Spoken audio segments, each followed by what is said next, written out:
Hi friends, welcome to Sindhuja Vaishu kitchen. இன்னைக்கு நம்ம பார்க்க போகிறது ரவா புட்டு தாங்க. ஒரு கப்பு ரவை இருந்தால் சட்டுன்னு புட்டு பண்ணிடலாங்க. அவ்வளோ சூப்பராக இருக்குங்க.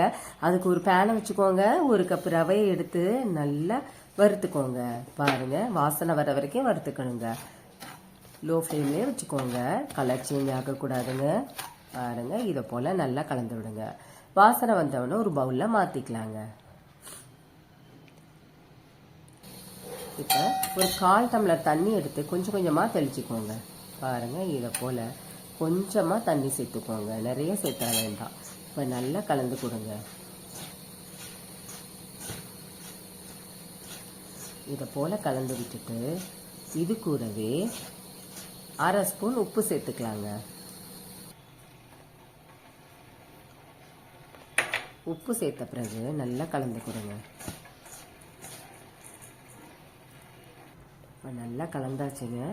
இப்போ உதிரி உதிரியாக இருக்குது பாருங்களேன். தண்ணி ஊற்றி கலந்தவொடனே இப்படி பிடிச்சா கொல்கட்டை பதத்துக்கு வரணுங்க. பாருங்கள், உதுத்து விட்டால் இதை போல் இருக்கணும். இது தாங்க கரெக்டான பதம். இப்போ இட்லி பாத்திரத்தில் தண்ணி வச்சு நல்லா சூடாயிடுச்சுங்க.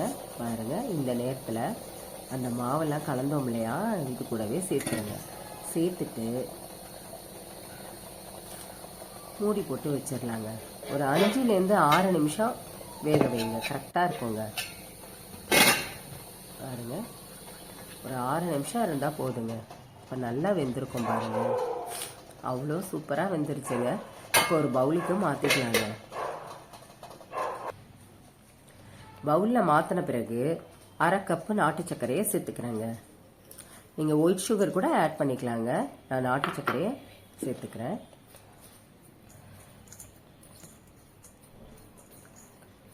இப்போ ஒரு தடவை கலந்து விட்டுட்டு இது கூடவே நான் ஏலக்காவை பொடிச்சு வச்சுருக்கேங்க. அதுவும் சேர்த்துக்கிறேங்க. அதுவும் ஒரு தடவை கலந்து விட்டுருங்க. இது கூடவே 1 கப்பு தேங்காய் துருவலை எடுத்து வச்சுருக்கேங்க. அதுவும் சேர்த்துக்கோங்க. சேர்த்துட்டு ஒரு தடவை கலந்து விட்டுருங்க. இது செய்கிறது கூட ரொம்ப சுலபமாக செஞ்சிடலாங்க. காலையில் பிரேக்ஃபாஸ்ட்டுக்கு சாப்பிட்டீங்கன்னா அவ்வளோ சூப்பராக இருக்குங்க. பாருங்கள், இதை போல் கலந்து விட்டுட்டு ஒரு பவுலுக்கு மாற்றிக்கலாங்க.